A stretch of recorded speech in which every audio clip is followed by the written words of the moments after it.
সংগ্রামী উপস্থিতি, আজকে যে এই জায়গায় আমরা দাঁড়িয়ে আছি 2006 সালের 28 অক্টোবরে লগি বৈঠার তাণ্ডবের মধ্য দিয়ে সারা পৃথিবীবাসীকে দেখিয়ে দেখিয়ে মানুষ হত্যা করে খুনি হাসিনা বাংলাদেশের ফ্যাসিবাদের সূত্রপাত ঘটিয়েছিল। সেই ধারার অব্যাহত রেখে ক্রিয়ার হত্যাকাণ্ড, শাপলা চত্বরে আলেম ওলামাদের উপর হত্যাকাণ্ড, জামাত নেতৃবৃন্দের হত্যাকাণ্ড, সকল দেশপ্রেমিক হত্যাকাণ্ডের মধ্য দিয়ে খুনি হাসিনা তার ফ্যাসিবাদকে কায়েম রেখেছিল। একজন ব্যক্তি এবং একজন পরিবারের কাছে সারা বাংলাদেশের মানুষকে জিম্মি করে রেখেছিল। কিন্তু 24 জুলাই আগস্টের বিপ্লবে ছাত্র জনতার রাজপথে নেমে এসে তারা তাদের বুকের তাজা রক্ত ঢেলে দিয়ে বাংলাদেশকে ফ্যাসিবাদ মুক্ত করেছে। আমরা ফেরাউন দেখিনি, ফেরাউনের গল্প শুনেছি। আমরা নমরুদ দেখিনি, নমরুদের গল্প শুনেছি। আমরা হিটলার দেখিনি, হিটলারের ইতিহাস পড়েছি। কিন্তু এই প্রজন্ম খুনি হাসিনাকে দেখেছে। এই প্রজন্ম খুনি হাসিনা ফ্যাসিস্ট দোসরদেরকে দেখেছে। আমরা দেখেছি এই গণহত্যার পর হাসিনা এবং তার দোসরদের ন্যূনতম কোন অনুশোচনা বোধ দেখায়নি, বরং তারা অহংকার এবং উদ্ধত্তপূর্ণ আচরণ করে যাচ্ছে। আমরা আজকের এই সমাবেশ থেকে বলতে চাই, শহীদের যে তামান্না নিয়ে ছাত্র জনতা বুকের রক্ত দিয়ে ফ্যাসিবাদ মুক্ত করেছে, বাংলাদেশে অদূর ভবিষ্যতে এই ফ্যাসিবাদকে সহ্য করবে না, করবে না। সংগ্রামী উপস্থিতি, বিভিন্ন মাধ্যমে ফ্যাসিবাদ ষড়যন্ত্রের চেষ্টা করে যাচ্ছে। আজকে ছাত্র সমাজের যে বিপ্লব, এই বিপ্লবকে বিতর্কিত করার জন্য তারা ষড়যন্ত্র করে যাচ্ছে।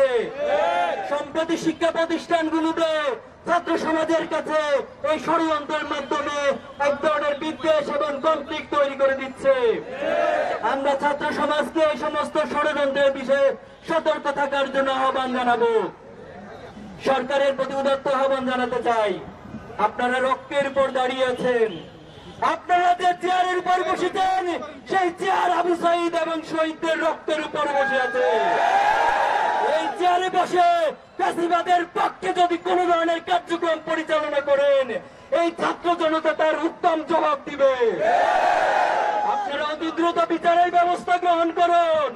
বিচারের ধীরগতি লক্ষ্য করছি আমরা। সেই সাথে মামলা বাণিজ্যের মধ্য দিয়ে এক ধরনের দোষর নব্য ফ্যাসিস্ট আসামিদেরকে জামিন দেওয়ার তথ্য আমরা পেয়েছি। আমরা আবারও বলছি, ছাত্র জনতা কোনোভাবে বসে থাকবে না এই সমস্ত কার্যক্রম দেখে। সংগ্রামী উপস্থিতি, আজকে যে প্রজন্ম, এই প্রজন্মকে আপনারা বোকা ভাববেন না।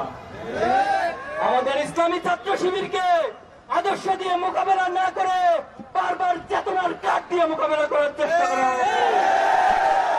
আমাদের প্রথম কেন্দ্রীয় সভাপতি শহীদ মীর কাসিম আলী ভাইকে, বাংলাদেশের এই রত্নকে তারা ফাঁসি দিয়ে বিচারিক হত্যাকাণ্ড ঘটিয়েছে।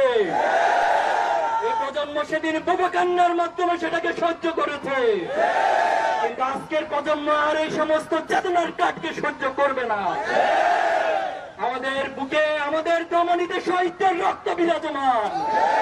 আমরা শহীদ আবু সাইদকে নিজেদের মধ্যে অন করে, আমরা সকল শহীদদেরকে নিজেদের মধ্যে অনুভব করি। এই শহীদের রক্তের অনুভবকারী যে প্রজন্ম, তাদের সাথে গাদ্দারি করতে কখনো কেউ সাহস করবেন না। সম্প্রতি গতকাল একটি হত্যাকাণ্ড ঘটেছে, খুবই দুঃখজনক বাংলাদেশের জন্য। এই ফ্যাসিবাদের এত পতনের পর এই হত্যাকাণ্ড প্রমাণ করে ফ্যাসিবাদ আবার মাথা ধরে দিয়ে ওঠার চেষ্টা করছে। সংগ্রামী ছাত্র জনতা, আমরা আগামীর বাংলাদেশকে গড়তে চাই। আমরা এই বাংলাদেশকে একটি সমৃদ্ধ বাংলাদেশ হিসেবে গড়তে চাই। এই প্রজন্ম তারা সততা, দক্ষতা, দেশপ্রেমের মধ্য দিয়ে বাংলাদেশকে গড়তে চায়। আমরা ইব্রাহিমের উত্তরসূরি, আমরা ইসমাইলের উত্তরসূরি, আমরা শাহজালাল শাহপরানের উত্তরসূরি, আমরা সালাউদ্দিন আইয়ুবীর উত্তরসূরি, আমরা শহীদ সাব্বির আইয়ুব থেকে শুরু করে শেষ পর্যন্ত শহীদ আব্দুল্লাহ পর্যন্ত সকল শহীদের উত্তরসূরি। এখন আমরা বলতে চাই, আগামী দিনের যে বাংলাদেশে যারা নেতৃত্ব দিবেন, বাংলাদেশকে যারা পরিচালনা করবেন, আগামী দিনের বাংলাদেশ হবে সততার বাংলাদেশ, আগামী দিনের বাংলাদেশ হবে দক্ষতার বাংলাদেশ, আগামী দিনের বাংলাদেশ হবে শহীদ প্রজন্মের বাংলাদেশ, আগামী দিনের বাংলাদেশ হবে দেশপ্রেমিকদের বাংলাদেশ।